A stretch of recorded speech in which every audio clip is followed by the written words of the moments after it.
Let's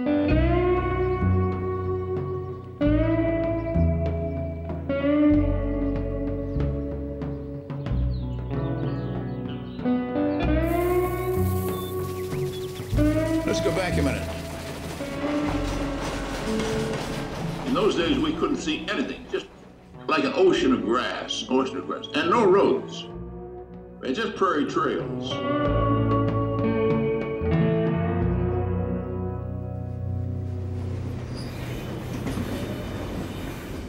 The railroad company called the CPR, Canadian Pacific Railway, received $25 million from the Canadian government and 25 million acres of land to build a railroad.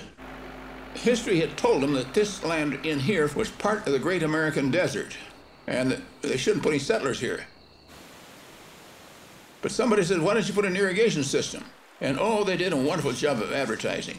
For instance, they said, all you had to do was come up here and buy a quarter of land, put down a first payment, break up 100 acres, you could pay for your land in 1 year. Well, you should see how the people came up. You'd thought there was a gold rush. And they didn't have pivot sprinklers and wheel move sprinklers, and they had to do it with a shovel.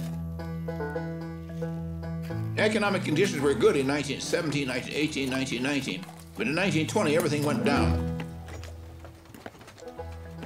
Agriculture is up. It has its ups and downs. It has more downs than it has ups. I'll give you my own instance. My father and I bought a farm for $10,500, and we paid down $1,050 first payment. And then we had a good crop. And then the crops get bad. The longer we stayed, the more money we owed. And the same way with everybody. 1,500 farmers come in here in 1918 and 1919, and by 1930, there's only 700 left. Most of them had families. The CPR said, well, you owe us so much money, you have no more equity in your land, but from now on, you got to rent your land. You got to pay us a third of the crop. I was one of the three fellows who went around trying to fight the CPR. We were so hard up that we had meeting. Rainier, Scandia, Brooks. How are we getting a better deal with the CPR? And I said, well, how about we organize these farms and take over the project? I put it up to neighbors and they thought I was crazy. Except old man Stuson. He stood up and said, listen, I came up here in 1919, but I owe more money now than I did when I came here. Let's give the kid a chance. Let's give the kid a chance. I was 34, 35 years old. And it took about 10 meetings around the country before they agreed.